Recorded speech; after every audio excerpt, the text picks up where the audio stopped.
Hello, ladies and gentlemen. My name is Kurt, and welcome back to Far Lands or Bust. Dramatic.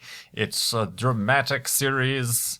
So much drama and drama.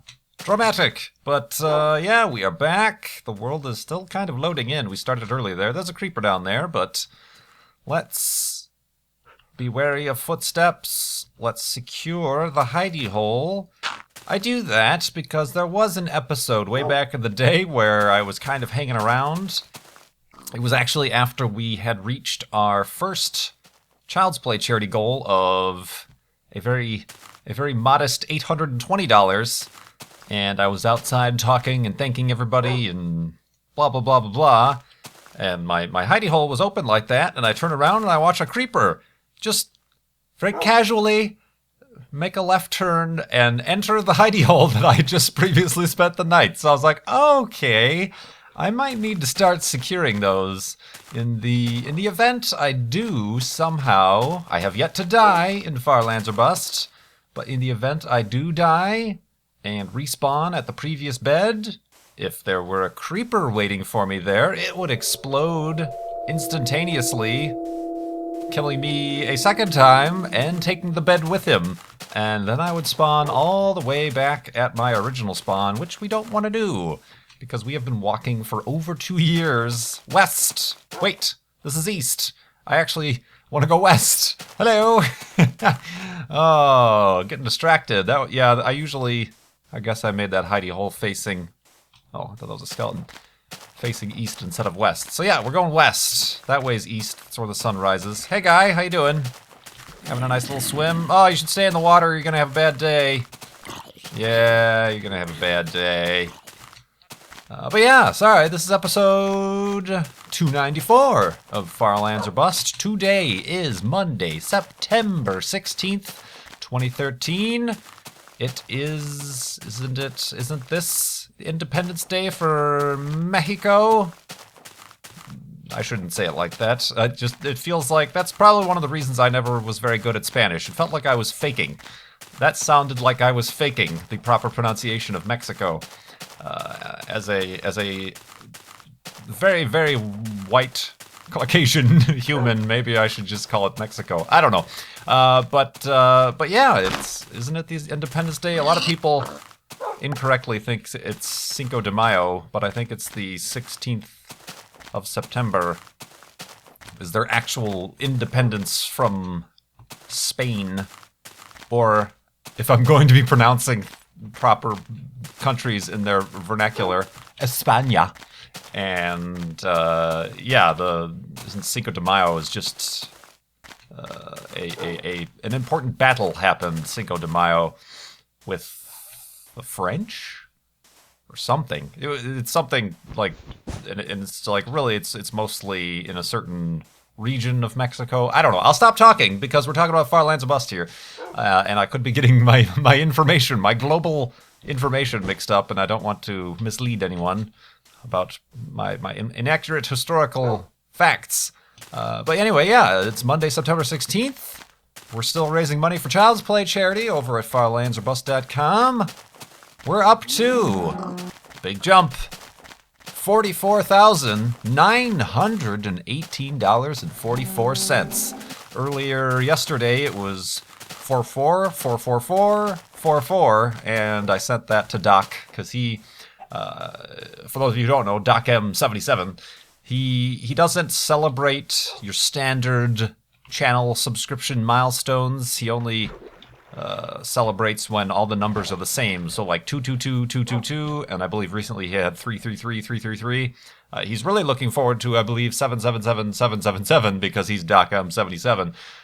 But yeah, that's something I tweeted at him, and he tweeted back that speaking of languages, there's a specific word in German that explains, or that you use to explain numbers that are all the same number, integer or whatever.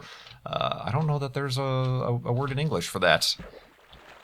But yeah, that was fun yesterday. But yeah, like I said, we're at 44,918. So we're almost at 45%. We're trying to raise $100,000 this season.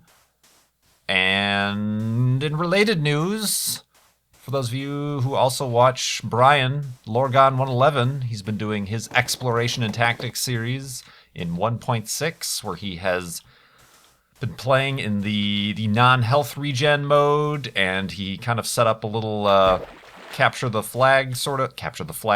monument sort of restrictions, and he also had to kill the dragon, and finally the last thing he had to do was kill the Wither boss, and his last item on his monument was a beam of light. What is that thing called? Not a portal, it's a beacon. Beacon. Beacon. Oh, Canadian beacon. And yeah, that was his last episode, and I suppose, spoiler alert, he did it with style. Like, if you want to learn how to kill a Wither boss single-handedly, that is the video to watch, because he was well over-prepared and very effortlessly offed the Wither boss and got his Wither Star so he can make his beacon. So yeah, check that out, and congratulations to Brian for completing that very overwhelming task.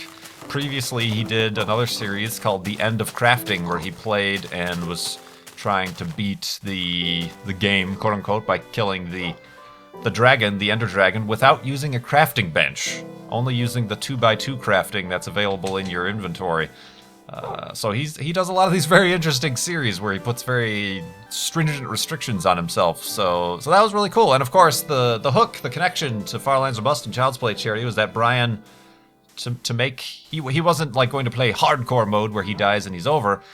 He wanted to be able to continue the series, but make it a very real-world penalty if he did die, so he says, and he did, every time he died, he donated $111, Lorgon 111, to Child's Play Charity through Firelands or Bust, and he died thrice, and did indeed deliver on those donations to Child's Play Charity. He also had some viewers who kind of also did similar things where they donated for every day he survived, and other people just donated like 50% of what he donated every time he died, other things like that. There were quite a few.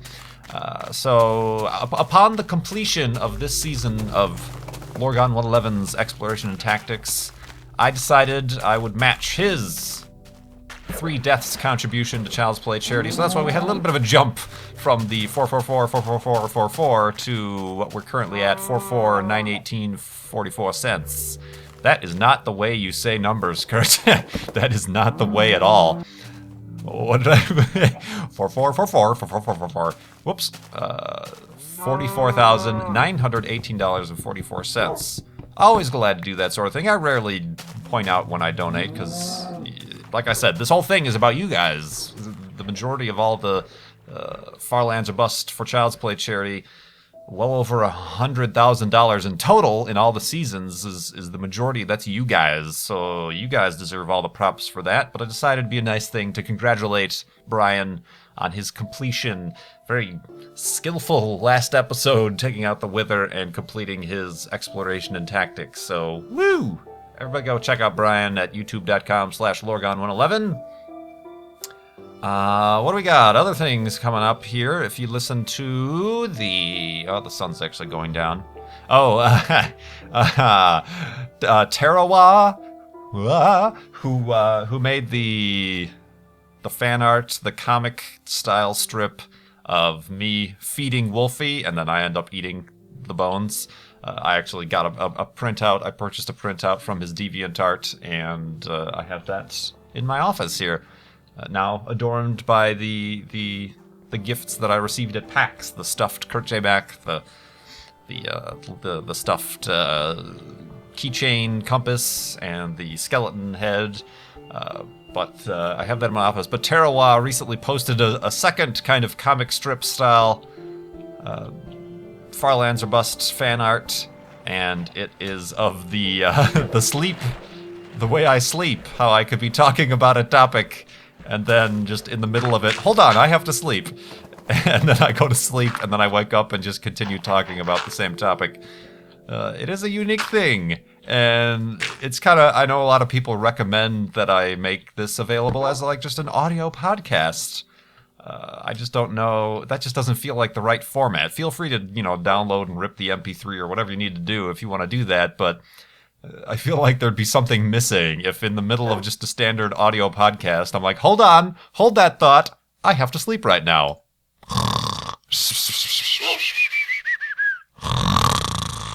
And awakeness. And continuing on with the previous topic I was talking about, there was other news. There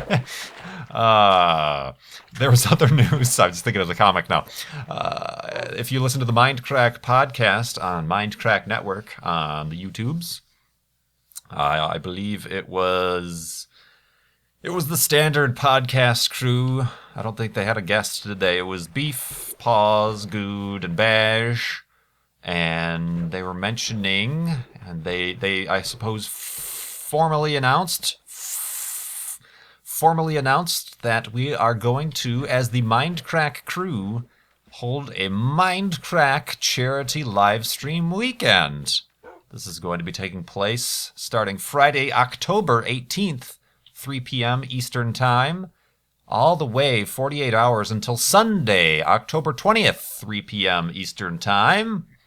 We are raising money for, once again, Child's Play charity. Going to try to figure out a way to have it then add to the Far Lands or Bust total. I believe we have a contact in with the developers of the Child's Play charity widget, so that should be seamless, but it's going to be kind of held separately because we're going to do it a little bit like the way... is it Minethon or Minecraft Marathon? I can't remember. They're so similar. The one that Mark IRL on Twitter from Mojang runs, where we're also going to have a what's the word I'm looking for? A bid system, an auction system, because we have a lot of stuff. Myself, Good, other people have a lot of things from conventions that we have. Also from previous Minecons, specifically from Paris. I have two, count them two, Far Lands or Bust 3D glasses that I got signed by Notch that I would like to, that I would like to, get out of there, Wolfie. Get out of there, Wolfie. Wolfie, don't start drowning. Ugh.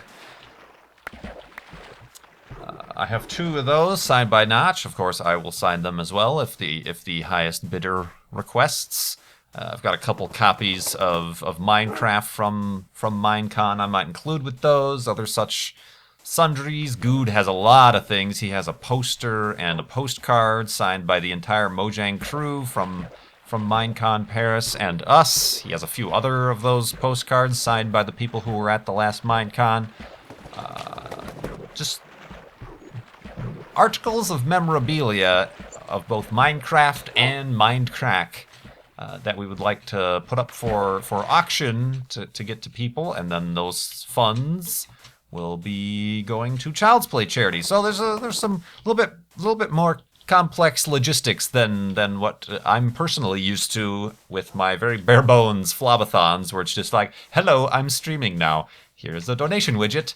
Let's go. There's no, I don't really do giveaways or bids or things like that. So we're setting up things for that. But yeah, like I said, that's Friday, October 18th. This is 2 weekends before Minecon Florida. So it's not like we'll be all pressed for time or anything. So yeah, that's going on. So that was kind of announced in the Mindcrack podcast. We're all going to try to take kind of 3-hour blocks of time to live stream. We're going to have a website set up, so it's not specifically going to be any one person's Twitch live stream channel. We're going to have a special website set up. We're not going to use Twitch chat. We're going to use a special chat, which will enable us to hold these auctions live for these items, and then we'll be able to send them out based on that information, because Twitch chat is a bit lacking in those regards. So yeah, that is how that is going. So I'm very happy to be announcing it. I was going to try to, I don't know, hopefully we can, I think it's very possible we can get to 50% before then. I don't know. It's kind of like we have to get to 50% or else it doesn't happen. You know, I don't think I have any sort of alternate incentive with that, but careful, Luffy. But yeah, and we'll be playing Minecraft, Mindcrack, other games. It's pretty much up to the streamer at the time. I don't know if it's been announced. We might try to get some sort of donator server, whitelist server up or something like that. We'll see about that. But yay! More awareness and fundraising for Child's Play charity, this time with the whole Mindcrack community. So look forward to that. Indeed. And speaking of donations, I have a lot more questions from donors to Child's Play charity through farlandsorbust.com. I should keep my compass out. One of those questions actually relating exactly to that, the compass. From an anonymous donator has 3 questions. Three simple Farlands or Bust quickfire questions. Gosh, I have all these excess sticks from all the boats I keep breaking. No, stick. I need some wool is actually what I need. Question 1. How do you know which way is west? Because the sun sets in the west. It's kind of the reason I chose it. I think I made that decision as the sun was setting, so it was probably some sort of subliminal, subconscious thing like that. Also, a lot of people still are confused about this. Maybe you don't play Minecraft, maybe you don't bother with compasses or something like that, but the compass, as you can see, I should probably hold it, the compass doesn't point north or any other cardinal direction. It points back at your original spawn point, not your previous spawn point, not your bed, but your original spawn point. Always has done that. In current versions, that's the way it works. So as long as I am walking away from the direction my compass is pointing, that means I am walking in the right direction. And we are far enough away that I don't have to worry about, this is weird, any sort of, off-axis parallax or anything like that. As long as I'm walking directly away from the direction the compass is pointing, that is the right way. Second question, have you ever gone the wrong way? Yes, I have. Sometimes intentionally, as a bit of a April Fool's joke. Sometimes unintentionally, because I'm distracted, or like the beginning of this episode, the hidey hole was pointing in the wrong direction, so I got a little bit confused. So yeah, that's happened. That has happened. And you can see that sometimes if you go over to farlandsorbust.com, look at the map, the world map, the overviewer map from seasons 1 through 3 are up on there, and you can see little undulations in that little single pixel line that I've been walking in the world, so check that out. But otherwise, I think we're doing all right. Like I always say, I'm not going for speed here. I think that's kind of an empty area under there. As what I believe to be, I am the only person trying to do this without flying or teleporting or cheats or anything like that. I do believe... Careful, you just landed on my head. I'm not like trying to race anyone. I'm taking my time and having a good time and exploring really crazy, awesome places like this along the way. And the third question from this donor says, I see your sword is running out. The diamond sword of spawn pointiness. These 2 diamonds that I made this sword with were from the original spawn area when I first went caving. And it is running low. It's a little bit hard to tell on YouTube, but I'd say it's maybe 20% remaining. It's not as bad as it looks on YouTube. It's the same, I'd say, as the shovel is right now, if you can tell a little better what the shovel is. Maybe not, but yeah, it's not terrible. Careful, Wolfie. Oh, man, whatever that was, it did a doozy. A doozy! So we're all right, and that question concludes by asking, how often do you go caving? It has been a long time since I've done any caving. I simply have no need to anymore. I have 53 iron. That's mostly all from surface iron or chests in spawners. I mean, I really don't need anything. I'm planning on taking the diamond sword as long as I can. I had a diamond pick that I left back at the first F3 monument, the 292202. But even a diamond pick I don't really need. I can just make iron ones over and over and over again. There's nothing I need to obtain with the diamond pick that I can't already make with my current setup. So yeah, I don't know when the next time I'd be going caving. It's a bit dangerous. At this point, it is a bit dangerous. Excuse me, this is where I was going to make the elevated hidey hole. Wolfie, stop pushing me. It's a lot dangerous. And probably not worth the risk. So even after either I stash the diamond sword or I lose it, I probably will not be searching for more diamonds, to be honest with you. Not worth the chance, but let's go to sleep and continue answering questions in the morning.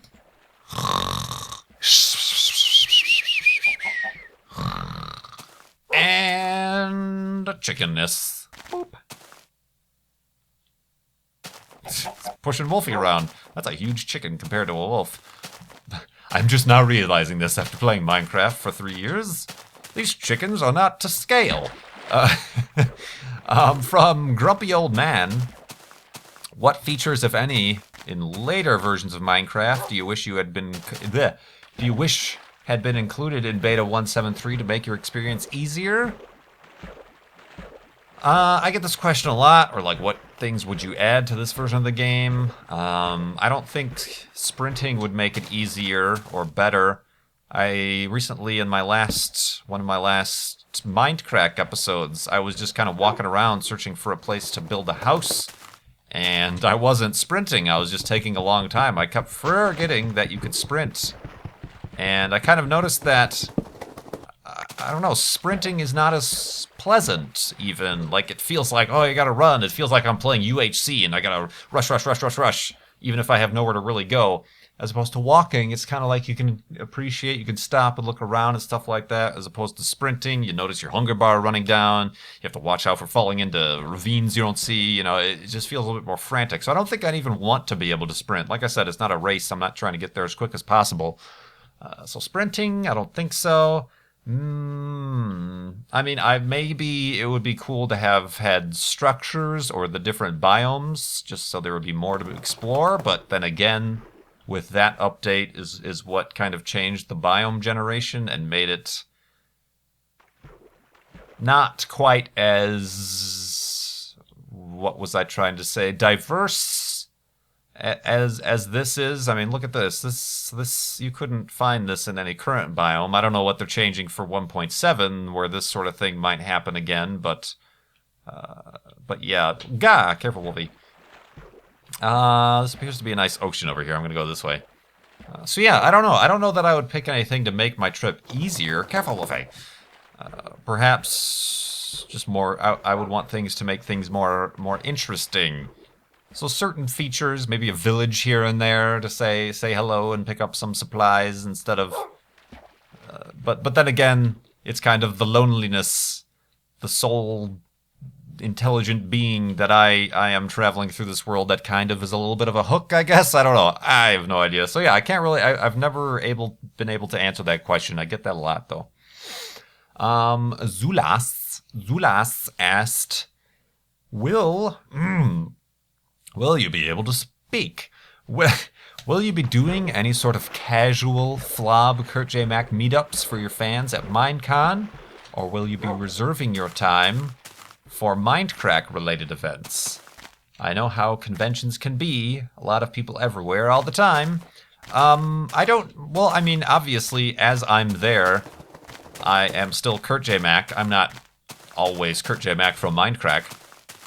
So, I mean, you don't have to be seeing me because of Mindcrack. You can see me because of Flob. That's fine. I suppose, maybe not pride isn't the word, but something that's a little bit interesting.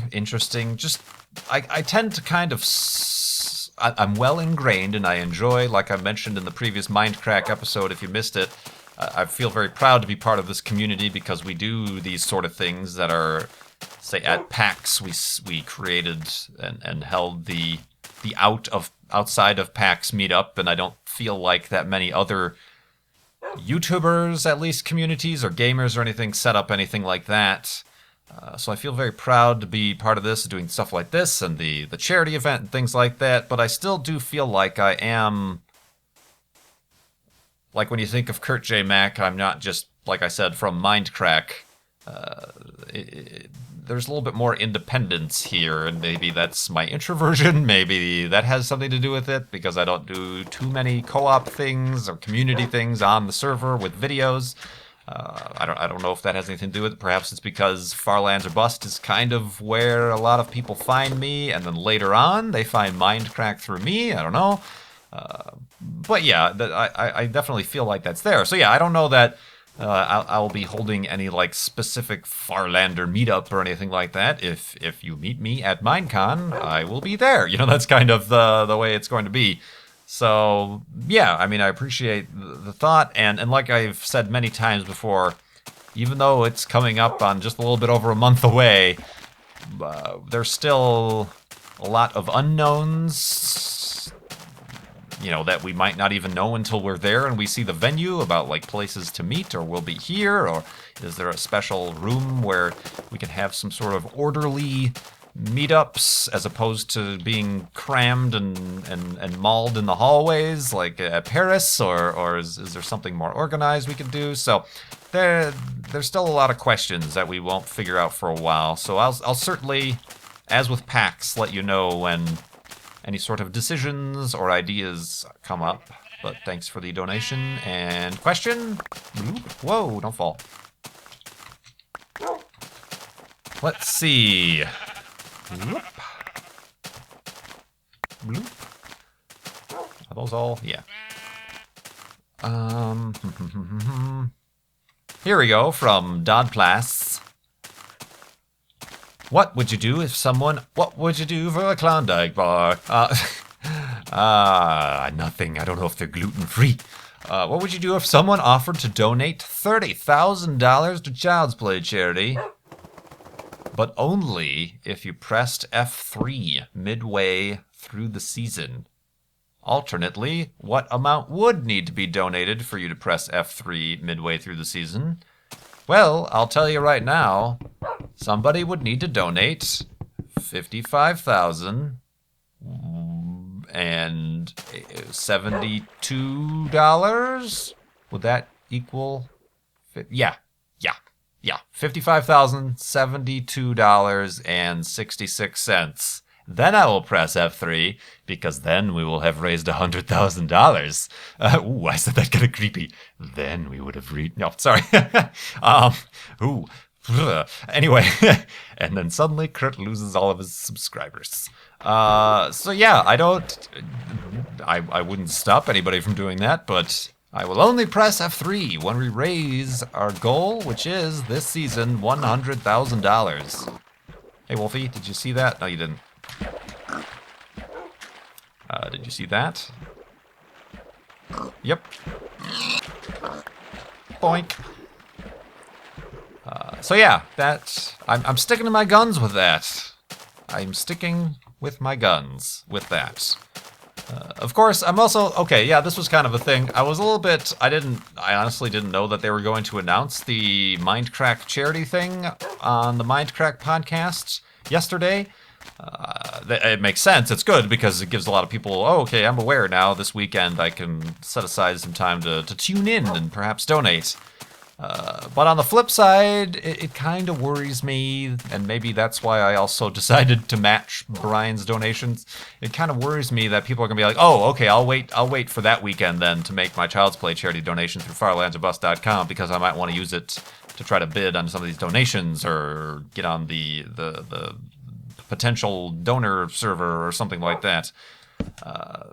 So that kind of worried me a little bit, but I figured, you know what, if in the end the same amount of money comes in and people are just as generous, I suppose that's fine. So yeah, I'm always very reluctant to say, oh, somebody donates this much right now, and it'll, this, that, or the other, and then everybody will wait for that person to step up, if that makes any sense. So I try not to make too many, what's the word I'm looking for? Special scenarios, special cases. What's the word I'm looking for? Special accommodations, plans, or anything like that. I go for the slow. Our fundraiser is very much like our trip to the far lands. Just steady progress. It's not a race. We're enjoying the fact that we're helping out Child's Play charity. We're enjoying the journey to the far lands. This very apt and timely music has started just perfectly as I'm talking about the connection between Farlands or Bust and our Child's Play fundraiser.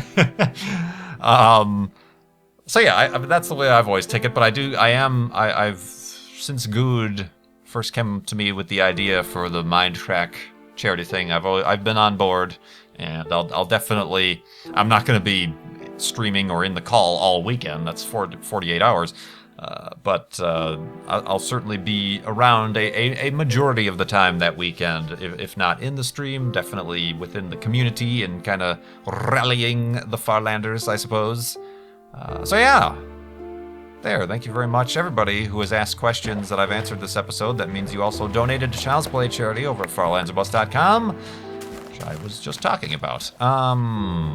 This is kind of an odd area. Let's go up into this mountain and see about finding a place to build a hidey hole. Maybe I should make it face west so that I actually can get off and go in the same direction that I need to be going instead of getting confused as I did at the beginning of this episode. Let's see. This is awesome terrain.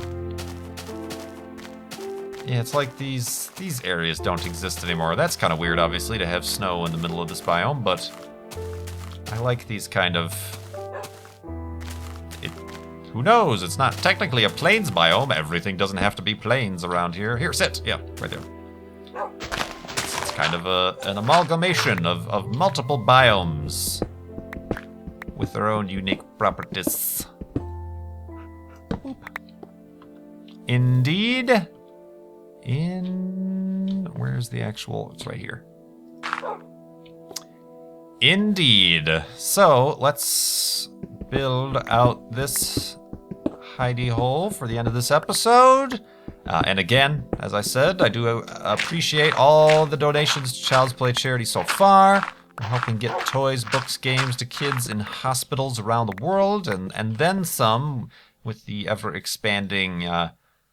goals and reach of Child's Play charity. You can learn more at childsplaycharity.org. They even have a map of all of the hundreds of partnerships that they have with hospitals around the world. Go check that out. Let me make a boat here for the next episode, just in case. Thank you very much. Let's also make some more torches, kind of running out of those. That'll do. And yeah, good episode, I think.